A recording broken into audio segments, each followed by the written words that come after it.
Okay. ఓం శ్రీ గురుభ్యో నమః. 30 August 2023 కర్మాధ్యయనం అనే తెలుగు అనువాద పుస్తకం నీప్సెంట్ గారి చేత రచింపబడిన ఇంగ్లీష్ పుస్తకానికి తెలుగు అనువాదం కర్మాధ్యయనం. అందులోంచి లక్ష్మి గారు చదివి వినిపిస్తారు నాకు. ఇందులో చాలా చాప్టర్స్ వైజ్ గా ఇచ్చారు. ఇది ఏంటంటే కర్మాధ్యయనం విషయ సూచికలో మొదటిది కర్మాధ్యయనం. అందులో దివ్యజ్ఞాన సమాజం పాశ్చాత్య ప్రపంచానికి అందించిన అత్యంత విశిష్టమైన బహుమతుల్లో పునర్జన్మ సిద్ధాంతం తర్వాత స్థానం బహుశా కర్మ సిద్ధాంతానిదే కావచ్చు. ఇది హేతుబద్ధం కాకుండా నిరంకుశంగా సాగుతున్న స్థితిగతుల నుండి మానవుడి ఆలోచన పరంపరలను, కోరికలను ఒక సుస్థిరమైన ధర్మచక్ర పరిధిలోని తీసుకుని వస్తున్నది. ఆ విధంగా అతడికున్న జ్ఞానాన్ని బట్టి అతడి భవిష్యత్తుపై అధికారాన్ని కర్మ సిద్ధాంతం అతడి చేతికే అందిస్తున్నది. అంటే తెలుగు అర్థమవుతోంది కదా.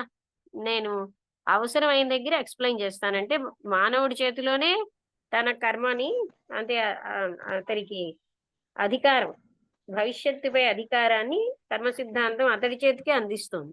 మన భవిష్యత్తు ఎలా ఉండాలనేది మన చేతిలోనే ఉంది. ఏ విత్తు నాటితే ఆ ఫలమే లభిస్తుంది అనే ఇదే ప్రధానంగా కర్మ సిద్ధాంతంలోని మౌలిక సూత్రం. సాధకుడి జ్ఞానం పెరుగుతున్న కొద్దీ దీనిని నిత్య జీవితంలో అవగాహన చేసుకుని అన్వయం చేసుకోవడమే చాలా కష్టం. కర్మ ఎన్ని విధాలుగా పనిచేస్తుందో, ఎంత సుదీర్ఘంగా దీని పర్యవసానాలు ఉంటాయో సాధకుడు అర్థం చేసుకుంటున్న కొద్దీ అతడు ఎంతగానో ఆశ్చర్యపోతూ ఉంటాడు. ఏ సామాన్య విజ్ఞాన శాస్త్ర సూత్రాలనైనా మేధా సంపత్తి కలిగిన ఏ విద్యార్థి అయినా అతి సులభంగా అర్థం చేసుకుంటాడు. అయితే అదే విద్యార్థి పుస్తకాల పరిధి దాటి ప్రయోగ దశకు చేరుకున్నప్పుడు ఈ అవగాహన అంతకంతకు కఠినమవుతున్నదనే విషయం కూడా గుర్తిస్తాడు. తాను ఎన్నుకున్న ఈ విషయంలో పరిపూర్ణ జ్ఞానాన్ని పొందినప్పుడు అతను తప్పకుండా ఆ విషయంలో నిపుణుడే అవుతాడు. సుదీర్ఘకాలం ఎన్నో చిక్కు సమస్యలను ఎదుర్కొని పోరాడి తాను కనుగొన్న వినూత్న సత్యాలను ప్రపంచానికి ఆవిష్కరింపచేస్తాడు. ఇదే కర్మ అనే విజ్ఞాన శాస్త్ర అధ్యయనానికి కూడా వర్తిస్తుంది. విద్యార్థి ఎక్కువ కాలం అతి సామాన్య సూత్రాల దగ్గరే ఆగిపోకూడదు. అతడి ప్రాథమిక సిద్ధాంతం యొక్క సూక్ష్మ విభాగాలను, వాటి దిశలను తప్పకుండా అధ్యయనం చేయాలి. వీటన్నింటినీ జీవితంలోని అన్ని కోణాలకు, పరిస్థితులకు అన్వయించి అధ్యయనం చేయాలి. ఈ కర్మ అతడిని ఏ మేరకు బంధిస్తుందో, దీని నుండి అతడికి ఎంతవరకు స్వాతంత్రం లభిస్తుందో అవగాహన చేసుకోవాలి. దీనిని విశ్వజనీనమైన ప్రకృతి ధర్మంగా అతడు దర్శించాలి. నిజానికి సమస్త ప్రకృతిని వినయంతో మాత్రమే పరిపూర్ణంగా జయించగలను అనే సత్యం అతడు గ్రహించాలి. ఇలా చదివితే అర్థమైపోతుంది కదా. మరి నేనేం ఎక్స్ప్లెయిన్ చేయాలా? అక్కర్లేదు. ప్రాథమిక సూత్రాలని రెండోది. కర్మ సిద్ధాంతాన్ని అవగాహన చేసుకోవడానికి సాధకుడు దానికి సంబంధించిన కొన్ని ప్రాథమిక సూత్రాలను సవివరంగా తెలుసుకోవాలి. లేకపోతే ఎందరో నిరంతరం సందేహాలతో సతమతమవుతూ ఆశ్చర్యపోతూనే ఉంటారు. ప్రశ్నల వర్షాలు కురిపిస్తూనే ఉంటారు. కర్మ సిద్ధాంతానికి ప్రాతిపదికలను క్షుణ్ణంగా అవగాహన చేసుకోకపోతే వారు అనంతమైన ప్రశ్నలను వేస్తూనే ఉంటారు. కాబట్టి ఇతరులు ఎందరో చెప్పినప్పటికీ, నేనే అనేక చోట్ల ప్రస్తావించినప్పటికీ ఈ ప్రాథమిక సూత్రాలతోనే అధ్యయనం ప్రారంభిస్తున్నాను. మౌలికంగా కర్మను ఒక ధర్మంగా అవగాహన చేసుకోవడంలోనే తరువాత మనం సాగించబోయే సభ్యమైన కర్మాధ్యయనం అంతా ఆధారపడి ఉన్నది. ప్రధానంగా కర్మ అనేది ఒక సార్వకాలిక ధర్మం. మార్పు లేనిది, స్థిరమైనది, అచంచలమైనది. అనుల్లంఘనీయమైనది, ఎవరు భగ్నం చేయలేనిది, సర్వ విషయాల్లోని ప్రకృతిలోనూ పర్యవసిస్తున్నది. ఈ విషయాలపై సంపూర్ణమైన అవగాహన లేని దివ్యజ్ఞానులు నీవతడి కర్మల్లో జోక్యం చేసుకోకూడదు అని అంటారు. కానీ ఏ సహజ ధర్మం పనిచేస్తున్నా దాని నిర్వహణలో నీకు సాధ్యమైనంత జోక్యం చేసుకోవచ్చును. భూమ్యాకర్షణ సిద్ధాంతంలో ఎవరూ జోక్యం చేసుకోకూడదు అని ఎవరూ అనరు. ఇది కూడా అటువంటిదే. భూమ్యాకర్షణ అనే స్థితిలో మనం జీవించక తప్పదనే విషయం అందరికీ తెలిసిన విషయమే. ఈ భూమ్యాకర్షణకు వ్యతిరేకంగా మరొక శక్తిని ప్రవేశపెట్టగలిగే స్వాతంత్ర్యం కూడా ప్రతి ఒక్కరికి ఉంటుంది. ఏదైనా ఒక వస్తువు పైనుండి కిందకి పడిపోతుంటే ఇలా పడిపోకుండా మధ్యలో ఒక అవరోధం కల్పించవచ్చును. లేదా ఒక గోడ పడిపోతూ ఉంటే దానిని రక్షణగా మరొక దన్నుగోడ కూడా నిర్మించవచ్చును. ప్రకృతిలోని ఒక స్థితి మనకెంతో ఇబ్బందిని కలిగించినట్లయితే మన తెలివితేటలను ఉపయోగించి దాని నుండి యుక్తిగా తప్పించుకోవడానికి మనం ప్రయత్నిస్తాం. మనకిష్టం లేని ఆ స్థితి నుండి తప్పించుకోవడం కానీ, దానిని మార్చడం కానీ, దానిలో జోక్యం చేసుకోకూడదని ఎవరైనా చెబుతారని కానీ కలలో కూడా అనుకోలేం కదా. అయితే దీని గురించిన పూర్తి జ్ఞానం ఉన్నప్పుడే మనం జోక్యం చేసుకొనగలం.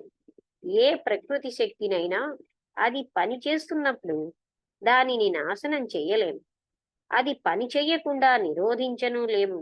కానీ తాత్కాలికంగా దాని శక్తి యొక్క ప్రభావాన్ని నిరర్ధకం చెయ్యగలం, లేదా ఆ శక్తిని కొంత పక్కదారి పట్టించగలం. అయితే దానికి తగినంత శక్తి మన వద్ద ఉండాలి. లేకపోతే దాని శక్తి రవంతైనా ఉపశమించదు. సహజంగా పనిచేస్తున్న ప్రకృతి శక్తికి వ్యతిరేకంగా మనం ప్రవేశపెట్టిన శక్తి వలన దాని ప్రభావాన్ని కొంత స్తంభింపచేయవచ్చును, నిరోధించే ప్రయత్నం చేయవచ్చును, యుక్తితో కొంత తప్పించనువచ్చు. ఆ శక్తి తత్వం అదే పని చేసే రీతులపైన మనకున్న జ్ఞానాన్ని బట్టి మనకున్న జ్ఞానాన్ని బట్టి, మన వద్ద ఉన్న శక్తియుక్తులను బట్టి మనం చేసే ఈ ప్రయత్నాలు ఆధారపడి ఉంటాయి. కర్మ అన్నది ఏ ప్రకృతి ధర్మం కన్నా పవిత్రమైనది కాదు.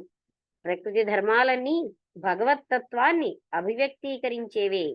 మనం వీటితోనే కలిసి సహజీవనం చేస్తున్నాం. అయితే ఇవన్నీ అనివార్యమైనవి కావు. మన జీవితం చుట్టూ అల్లుకున్న పరిస్థితులను సృష్టించే శక్తులివి. ఇవి మనలోనూ మన చుట్టూ కూడా పనిచేస్తూ ఉంటాయి. మానవుడు దివ్య పురుషుడు, సూపర్ మ్యాన్ అయిన తర్వాత భౌతిక ప్రకృతి పూర్తిగా అతని స్వాధీనంలోకి వచ్చేటంత వరకు ప్రకృతి ధర్మాలను అవగాహన చేసుకున్నంత మేర మేధాశక్తి, తెలివితేటలు పెరుగుతున్న పరిధిలో ఆయా శక్తులపై మానవుడు తనకు నచ్చిన రీతిలో మార్పులు చేసే ప్రయత్నం చేయగలడు.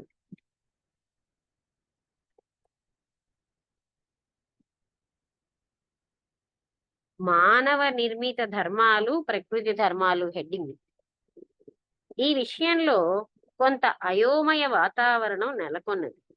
పాశ్చాత్య ప్రపంచంలో మానసిక నైతిక ధర్మాలకు భిన్నమైనవిగా ప్రకృతి ధర్మాలను గుర్తించడం జరిగింది. నిజానికి ప్రకృతి ధర్మాల్లో విద్యుచ్ఛక్తి తదితరమైన ధర్మాలతో పాటు మానసిక నైతిక ధర్మాలు కూడా ఒక భాగమే.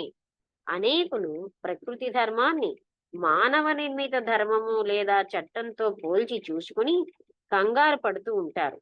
వీరు నిరంకుశమైన మానవ నిర్మిత శాసనాలను కూడా ప్రకృతి ధర్మాల పరిధిలోనికి తీసుకుని వచ్చారు. భౌతిక ఇంద్రియాలను ప్రభావితం చేసే ధర్మాలను ఈ నిరంకుశత్వ స్థితి నుండి విజ్ఞాన శాస్త్రమే కాపాడుతున్నది.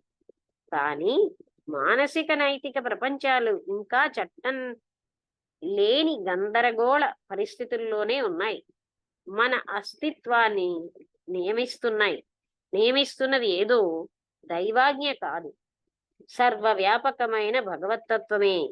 మత ప్రవక్తులు ఈ నైతిక ప్రపంచంలో నైతిక ధర్మాలను ప్రతిపాదిస్తూ అవి అనివార్యంగా జరిగి తీరుతాయని బోధించారు. అవన్నీ ఆ ప్రవక్తకులకు మాత్రమే తెలుసు, అమాయకుడైన ప్రజలకు తెలియవు. వీరు ఈ ధర్మబోధలన్నిటినీ మత గురువుల ద్వారా పంపబడిన దైవాజ్ఞలుగా భావిస్తారు. వీటిని కేవలం ఆ ప్రాంతానికి చెందిన నైతిక నియమావళిగానే భావించాలి. కానీ దీనికి బదులు వాటికి దివ్యత్వం ఆపాదించబడింది. ధర్మం అన్నది సామాజిక అర్థంలో న్యాయ పరిధిలో నిర్ధారించబడింది. అది ఒక రాజశాసనము లేదా ఒక శాసనసభా శాసనము కావచ్చును. రెండు సందర్భాల్లోనూ ఈ ధర్మం లేదా చట్టం దాన్ని తయారు చేసిన అధికారం యొక్క గుర్తింపు మీద ఆధారపడి ఉంటుంది.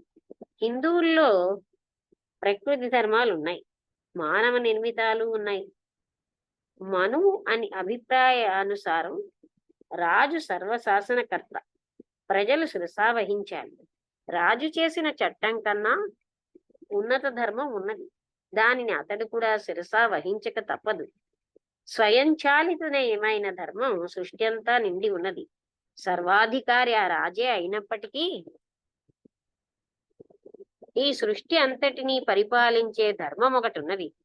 దానిని ధిక్కరిస్తే అతడు కూడా సర్వనాశనం కాక తప్పదు. బాధితుల అణిచివేత, దమనకాండ రాజులకు ప్రథమ శత్రు. అణిచివేయబడిన బాధితుల కన్నీళ్లే మహాసామ్రాజ్యాలను కందకాలుగా మారుస్తాయి. దేశ ప్రజల వేదనలు రాజుని సమూలంగా నాశనం చేస్తాయి. భూలోకం అంతకన్నా పైనున్న లోకాలు ఒకదానిలో మరొకటి కలిసి అంతర్లీనంగా ఉన్నాయి. ఒక లోకంలోని కారణాలు మరొక లోకంలో కార్యాలుగా మారుతాయి, ఫలితాలను కలిగిస్తాయి. ప్రాచీన భారతంలో మహారాజు అతడి మంత్రిమండలి కలిసి శాసనాలను చట్టాలను నిర్మించేవారు. ఇవి సహజమైనవి కావు, కృత్రిమ ధర్మాలు చట్టాలు. ఇవి ప్రజలను శాసించే. వీటిని ప్రజలు ధిక్కరిస్తే అపరాధ రుసుములు చెల్లించాలి, శిక్షలు భరించాలి. ఇవన్నీ సహజ ధర్మాలకు ఎంతో దూరమైనవి. ధర్మం అన్న ఒకే పదం సహజమైన వాటికి కృత్రిమమైన వాటికి కూడా ఉపయోగించడం ఎంతో బాధాకరమైన విషయం. కానీ వాటి స్వభావం గుణం వలన వాటి మధ్య అంతరం స్పష్టంగా తెలుస్తున్నది. కృత్రిమ ధర్మాలు మార్చటానికి వీలైనవి. ఈ శాసన నిర్మాణకర్తలు వాటిని సవరించగలరు, మార్చగలరు లేదా రద్దు చేయగలరు. ప్రకృతి ధర్మాలు లేదా సహజ ధర్మాలు మార్చలేనివి. వీటిని మార్చటానికి రద్దు చేయడానికి వీలు లేదు. ఇవి ప్రకృతిలోని సమస్త వస్తురాశిలోని నిండి ఉన్నాయి. ఈ కృత్రిమ ధర్మాలు ఒక పరిచిత ప్రాంతానికి మాత్రమే చెందినవి. ప్రకృతి ధర్మాలు విశ్వవ్యాప్తమైనవి. ఏ దేశంలోనైనా దొంగతనానికి శిక్షలను అక్కడి న్యాయ నిర్ణీత నిర్ణయించి విధించగలడు. ఒక్కొక్కసారి అతడి చేతులు ఖండించవచ్చును, జైలుకు పంపించవచ్చును లేదా అతడిని ఉరి తీయబడవచ్చును. అంతేకాదు, దొంగ చేసిన ఆ నేరం వెలుగు చూసినప్పుడే ఆ నేరానికి తగిన శిక్ష నిర్ణయించబడుతుంది. ఈ శిక్ష కృత్రిమమైనది, మార్చడానికి వీలున్నది, పైగా తప్పించుకోవడానికి కూడా అవకాశం ఉన్నది. కాబట్టి ఈ శిక్ష ఖచ్చితంగా నేరానికి తగినంతే ఉండదు. సహజమైన ధర్మంలో ఈ శిక్షలు ఉండవు. ఒక స్థితి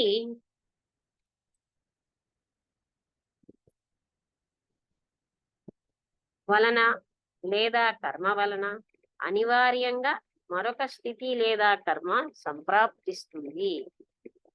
ఒకడు దొంగతనం చేసినట్లయితే అతడి ప్రవృత్తి మరింత దొంగ ప్రవృత్తిగా మారుతుంది. నిజాయితీ లోపించే ధోరణులు నానాటికి అతనిలో అధికమవుతాయి. అతనిలో నిజాయితీ పెరగటం కూడా నానాటికి ఎంతో కష్టమవుతుంది. ఈ పరిణామం అందరి విషయంలో అన్ని దేశాల్లో కలుగుతుంది. దొంగతనం గురించి ఇతరులకు తెలిసినా తెలియకపోయినా జరగబోయే పరిణామంలో ఏ మార్పు రాదు. ఏ శిక్ష అయినా కేవలం ప్రాంతీయమై మార్పులకు వీలై తప్పించుకోవడానికి వీలు కలిగించేదైతే అది కృత్రిమమే అవుతుంది, కానీ ప్రకృతి సిద్ధం కాదు. ప్రకృతి ధర్మం కొన్ని స్థితుల క్రమానుగత రూపం. ఒక నిర్ణీతమైన స్థితి ఏర్పడితే దానిని అనుసరించి ఒక నిర్ధారిత స్థితి ఏర్పడుతుంది. రెండవ స్థితి నీకు కావాలంటే విధిగా మొదటి స్థితిని సృష్టించాలి. అప్పుడు రెండవ స్థితి అనివార్యంగా రూపొందుతుంది. వాటిని వదిలి పెట్టినట్లయితే ఈ స్థితుల్లో ఎప్పటికీ మార్పు రాదు. అయితే మరొక కొత్త స్థితి దీనిని జోడించినట్లయితే తర్వాత ఏర్పడబోయే స్థితిలో మార్పు వస్తుంది. భూమి ఆకర్షణ స్థితిని అనుసరించి నీరు కిందకే ప్రవహిస్తుంది. వ్యతిరేకంగా ఒక అడ్డంకిని ఏర్పరిచి దానిని నిరోధించవచ్చును. ఈ అవరోధమే భూమి ఆకర్షణ శక్తికి వ్యతిరేకంగా పనిచేస్తూ సమత్వాన్ని కలగజేస్తుంది. మనం కల్పించిన అవరోధం భూమి ఆకర్షణ శక్తి మీద చురుకుగానే పనిచేస్తుంది. ఈ అవరోధం మీద ఏర్పడిన ఒత్తిడిలో అది కనిపిస్తుంది. మొదటి స్థితి కారణం. అది కార్యం జరగటానికి అవసరమైన స్థితిని కల్పిస్తుంది. ప్రతిసారి ఇదే స్థితిలోని కారణం రెండవ స్థితిలోని కార్యంగా రూపొందుతుంది. కొత్త కారణం ఏర్పడేదాకా ఇది కొనసాగుతుంది. రెండవ విషయంలో ఏర్పడే స్థితి రెండు కారణాలు కార్యరూపం. ధర్మాలను నియమించే ధర్మం. కర్మ అనే పదానికి ప్రకృతి సిద్ధమైన ధర్మం అని అర్థం. ఇది నిత్య ఒకసారి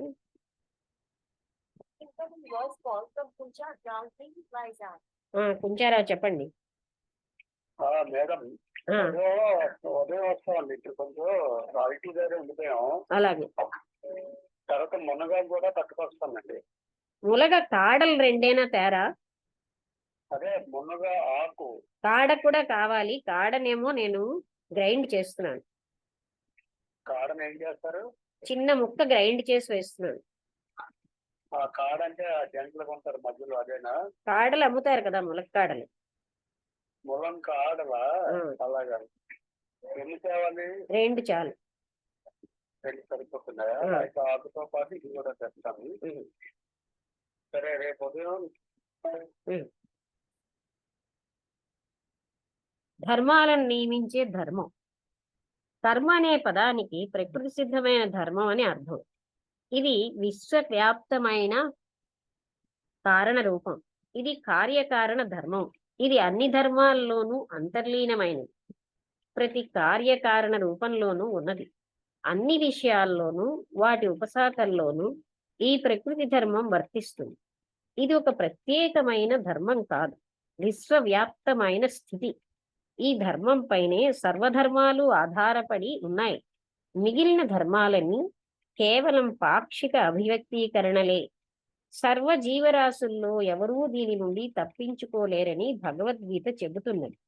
దేవతలు, మానవులు, జంతువులు, వృక్షరాశి, ఖనిజ వర్గం సర్వం ఈ కర్మ సిద్ధాంతం పరిధిలోనే పరిణామం చెందుతున్నాయి.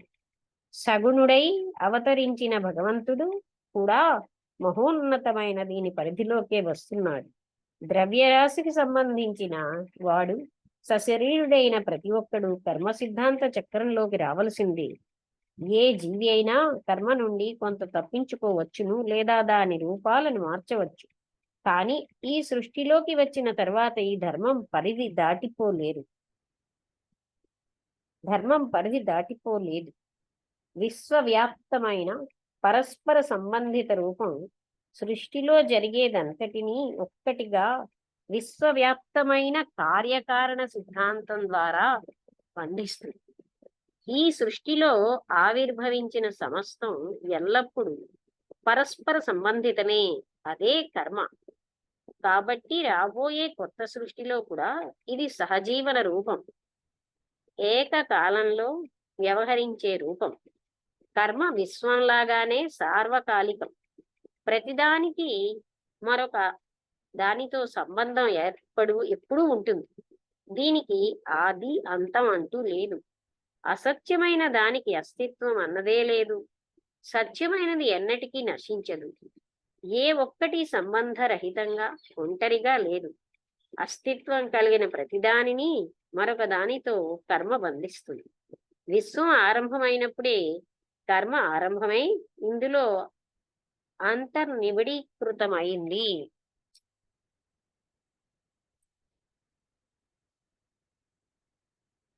పరమేశ్వరుడిలోనే సర్వం ఎప్పుడూ నిండి ఉన్నది. అలా ఉంటూనే ఉన్నది. ఇప్పుడు సృష్టించబడింది, సృష్టించబడబోయేది కూడా ఆయనలోనే ఉన్నది. భవిష్యత్తులో జరగడానికి అవకాశం ఉన్నది. వాస్తవ రూపమైనది ఆయనలోనే ఉంటుంది. ఆయన నుండి వ్యాపించింది స్థితి రూపం దాల్చబోయేది. వికాసం పొందిందే ఈ ప్రపంచం. ఆయన అంతరంగంలో సత్యమైనది అవ్యక్త రూపం అయినప్పటికీ వ్యక్తం కాని ప్రపంచం ఉన్నది. కళ్ళకి కనిపిస్తున్నది బాహ్యమైనది వ్యక్త రూపంలో ఉన్న ఈ ప్రపంచం ఎంత సత్యమో ఆయనలోనే ఉన్న అవ్యక్తమైన ప్రపంచం కూడా అంతే సత్యమైనది. ఈ వ్యక్తావ్యక్త సృష్టిలోని జీవుల మధ్య పరస్పర సంబంధమే సార్వకాలిక కర్మ. జీవి ఎన్నటికీ నాశనం కానట్లే కర్మ కూడా ఎన్నటికీ నశించదు. భగవంతుడిలో ఏకకాలంలో పర్యవసిస్తున్న ఈ ప్రపంచంలో కొంత భాగమే ప్రపంచంగా అవతరించింది. వాటి మధ్య ఉన్న సార్వకాలిక బాంధవ్యమే ఒక స్రవంతిగా కార్యకారణ రూపంగా మారింది. ప్రతి జీవికి భగవంతుడిలోని సమస్తానికి పరస్పర సంబంధం తప్పకుండా ఉంటుంది. ప్రతి ఒక్కదానికి మధ్య బాంధవ్యం ఉంటుంది. దృగ్గోచరమవుతున్న ఈ ప్రపంచంలో ఈ సంబంధాలు అనుబంధాలే ఒకదాని తర్వాత మరొకటిగా జరిగే సంఘటనలుగా మారాయి. ఈ వరుస కూడా ఒక కారణ రూపంలో కలపబడి కాలంలో ప్రత్యక్షమవుతుంది. కొంతమందికి ఈ ఆధ్యాత్మిక విషయ పరిజ్ఞానం నచ్చదు. ఆ పరబ్రహ్మం లేదా సర్వేశ్వరుడిలోనే సమస్తం పర్యవసిస్తున్నది అనే భావన అవగాహనకు రానిదే ఈ మౌలిక తత్వమే అర్థం కాదు. కాబట్టి వృత్తం మధ్యకి వెళ్లకుండా అంచు నుంచి ప్రయాణం చేస్తుంటే ప్రతి సమాధానం వెనుక అనంతరంగా ప్రశ్నలు జనిస్తూనే ఉంటాయి. దీని నుండి తప్పించుకోవాలంటే సాధకుడు సహనంతో వృత్తం అంచు నుండి కేంద్రం మధ్య బిందువుకు వచ్చి భగవత్ స్వరూపాన్ని అంతరంగంలో ప్రతిష్ఠించాలి. అప్పుడే విశ్వం అవగాహనకు వస్తుంది. అప్పుడే కేంద్రం బిందువు నుండి అన్ని దిక్కులు ఏకకాలంలో కనిపిస్తాయి. కేంద్రం నుండి అన్నింటి మధ్య ఉన్న విశ్వవ్యాప్త సంబంధం కూడా ఏకకాలంలో కనిపిస్తుంది. అది వృత్తం అంచు నుండి ఒకదాని తరువాత ఒకటిగా జరిగే సంఘటనలుగా కార్యకారణ రూపంగా కనిపిస్తుంది. భగవంతుడు లేక నిర్గుణ బ్రహ్మం సముద్ర స్వరూపం వంటి అది ప్రపంచాలను అలలుగా నడిపిస్తుంది. ఆకారం లేని ఈ సముద్రం నిర్గుణ బ్రహ్మానికి ప్రతీక. అది ఎప్పుడూ ఒక్కటే. ఈ అల ఆకృతిని స్వీకరించినది బ్రహ్మమే. అలలు ఎగిసి పడుతూ ఉంటాయి, ఆటుపోట్లు ఉంటాయి, అవి నొరగగా చిందుతాయి. ఆ జలం తుంపురులే ఈ ప్రపంచంలోని లోకాలు.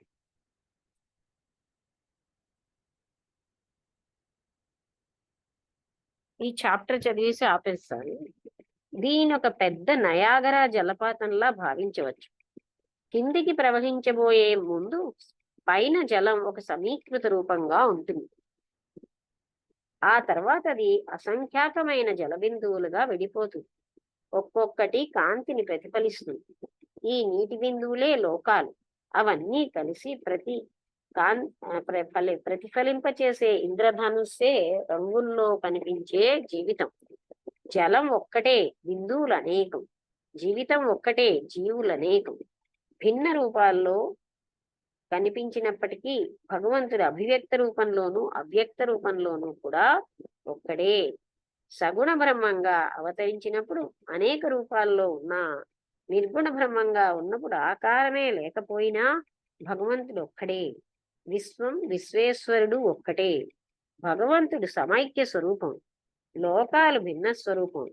ఆయన జీవం, లోకాలు, ఆకృతులు ఈ సృష్టిలోనే కర్మ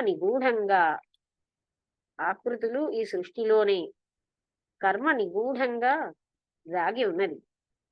అవ్యక్తమైన సృష్టిలోని భావనలే వ్యక్తమైన సృష్టిలోకి అవతరించాయి.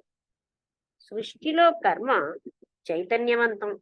ప్రపంచంలోని అన్ని విభాగాల్లో ఈ పరస్పర బాంధవ్యం కనిపిస్తుంది. ఏ చిన్న విభాగమైనా మొత్తం అన్నింటినీ ప్రభావితం చెయ్యకుండా కదలలేదు అని విజ్ఞాన శాస్త్రం నొక్కి చెబుతున్నది. వైజ్ఞానికంగా ఈ విషయాన్ని అందరూ ధృవీకరించారు. ఈ బాంధవ్యాలు విశ్వజనీనం, అవి నశింప చేయలేని. ఏ ఒక్కటి భగ్నమైనా ప్రపంచమంతటిలో ఐకమత్యం లోపించినట్లే. దీని విశ్వవ్యాప్త గుణం పైనే దీని అనుల్లంఘనీయత ఆధారపడి ఉన్నది. ఆ ధర్మం ఎక్కడ భగ్నమైనా విశ్వవ్యాప్తంగా గందరగోళం నెలకొంటుంది. ఇక్కడితో ఈ చాప్టర్ అయిపోయింది. ఇది ఇక్కడికి ముగించేద్దామండి. రేపు నెక్స్ట్ చాప్టర్ స్రవంతిగా సాగే జీవన ధర్మం. అది అలాగేనండి. అది ఎన్నో చాప్టర్ అంటే 5వ చాప్టర్ చదవాలి. చిన్న చిన్నగా ఉన్నాయని 4 అయ్యాయి. ఓకే ఓకే అయితే ముగించేస్తాను. అలాగేనండి. సరే, ఓకే.